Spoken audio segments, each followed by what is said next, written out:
دو چیزیں پیدا کرتا ہے، صبر اور تقوی۔ اور قرآن اس صبر تقوی کو سورہ یوسف میں ایسے آ کے ضرب لگاتا ہے۔ سورہ یوسف کے حسین ہونے کی بہت سی وجوہات ہوں گی، ڈھونڈتا رہتا ہوں، کبھی ملی نہیں۔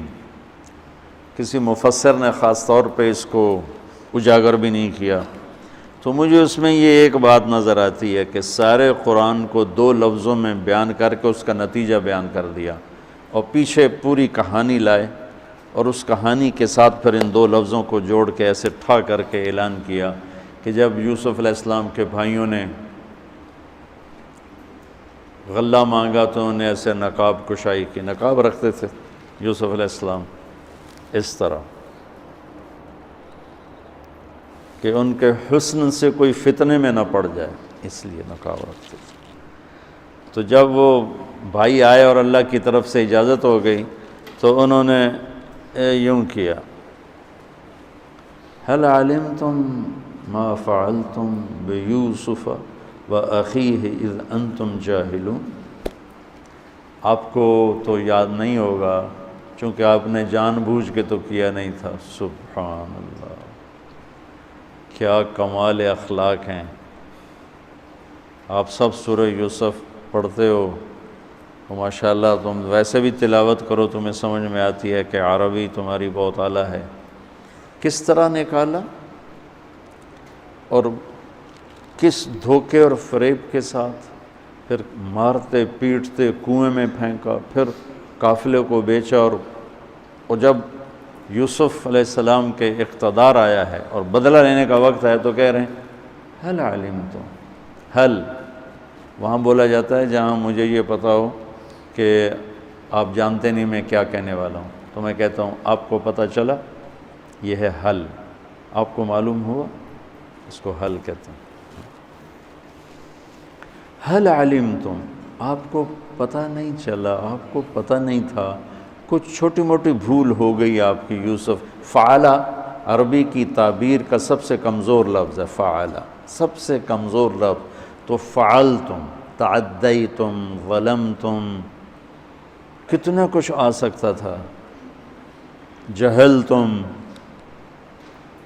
فعلتم سب سے کمزور تعبیر، تو تھوڑا بہت آپ نے کیا تھا۔ تو اس وقت اخوت یوسف کی جو دو مختلف کیفیتیں، خوف، امید، یقین، شک، آس، یاس، وہ جو عجیب جذبات بنتے ان کو قرآن نے یوں نقل کیا، اِنَّكَ لَأَنْتَ یوسف، اِنَّكَ شک، لَأَنْتَ یقین، اِنَّكَ خوف، لَأَنْتَ امید، اِنَّكَ پریشانی، لَأَنْتَ اطمینان۔ اور ذرا میرا چہرہ دیکھنا، صرف یہ الفاظ نہیں تھے بلکہ چہرہ بھی ترجمانی کرتا ہے۔ جو کچھ آدمی بعض اوقات باتیں جو زبان پہ آ نہ سکیں، آنکھوں نے کہیں، آنکھوں نے سنی، تو چہرہ بولتا ہے۔ تو یوسف کے بھائی یوں کر رہے تھے، یہ کسی تفسیر سے نہیں بیان کر رہا ہوں، اس لفظ میں جو تصویر مجھے اللہ نے دکھائی ہے نا، میں وہ بیان کر رہا ہوں۔ اِنَّكَ لَأَنْتَ یوسف، لہجہ سنو، لہجہ، اِنَّكَ لَأَنْتَ یوسف، سبحان اللہ۔ اس میں ساری چیزیں، دو متضاد، خوف، امید، شک، یقین، ڈر، امن، اندیشہ، اطمینان، کہ بھائی ہے مہربانی کرے گا، پر ان میں زیادتی کی ہے بدلہ لے گا، بھائی ہے معاف کرے گا، بادشاہ بن چکا ہے ہمیں تباہ کر دے گا۔ یہ ان سارے کیفیات کا اِنَّكَ شک، خوف، لَأَنْتَ یوسف، اس کے ساتھ ان کا چہرہ تبدیل ہوا ہے۔ قال انا یوسف وهذا اخی قد من اللہ علینا انہ من یتق ویصبر فإن اللہ لا یضیع اجر المحسنین۔ جو تقوی اور صبر اختیار کرتا ہے اللہ اسے کبھی ضائع نہیں کرتا۔ یہ بات پتہ نہیں میں سمجھا سکوں کہ نہیں۔ اس انداز میں صبر اور تقوی کو لائے کہ پوری طاقت کے ساتھ آ کے دھماکہ کیا۔ یوسف کے حسن میں ایک یہ بھی خوبصورت حسن ہے کہ سارے قرآن کو نچوڑ کے یوں پیش کیا۔ روزہ کیا کرتا ہے؟ صبر بھی دیتا ہے، تقوی بھی دیتا ہے۔ یوسف علیہ السلام کا تقوی کیا تھا؟ زلیخا کا قصہ، اور صبر کیا تھا؟ 40 سال بھائیوں کی زیادتیوں کے بعد جب سامنے آئے تو کہا جاؤ معاف کیا۔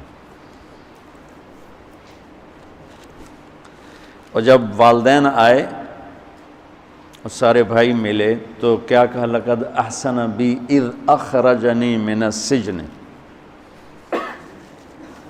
بھائیوں نے بیچ میں جو زیادتی کی تھی اس کو بتایا ہی کوئی نہیں، صرف اتنا بتایا کہ اللہ نے مجھے جیل سے نکالا۔ پچھلی کہانی آف کر دی، کٹ کر دی کہ بھائی سامنے بیٹھے تھے تو کہیں ان کو